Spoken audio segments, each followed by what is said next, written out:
Good morning mga boss. Silipin lang natin yung bagong course, yung IPOE plus PPOE Hybrid Access Combo.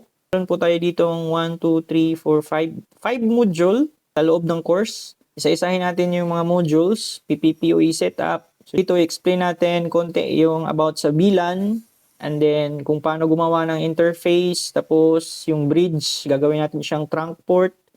Then yun nga, yung pag-setup ng PPoE server, paggawa ng IP pool at saka profile at saka yung user account or PPP secret.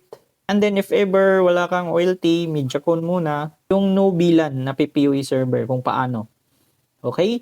Then dito sa IPoE naman, doon pa rin kung paano gumawa ng interface para sa mga IPoE natin. And then paano mag-setup ng DHCP server para sa IPoE.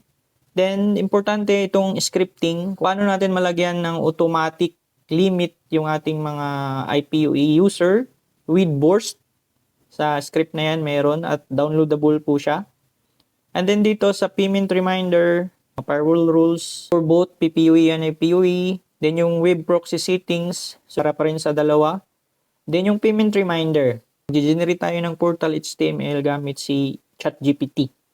Testing yun, ititest na natin yung PPoE setup natin at yung IPoE. Ito, madadagdagan pa itong mga boss, yung about sa OLT setup, dito natin yung nilalagay. Meron tayong mga i-add dito sa mga courses natin na modules or lessons, free na po yun, free of charge. Okay?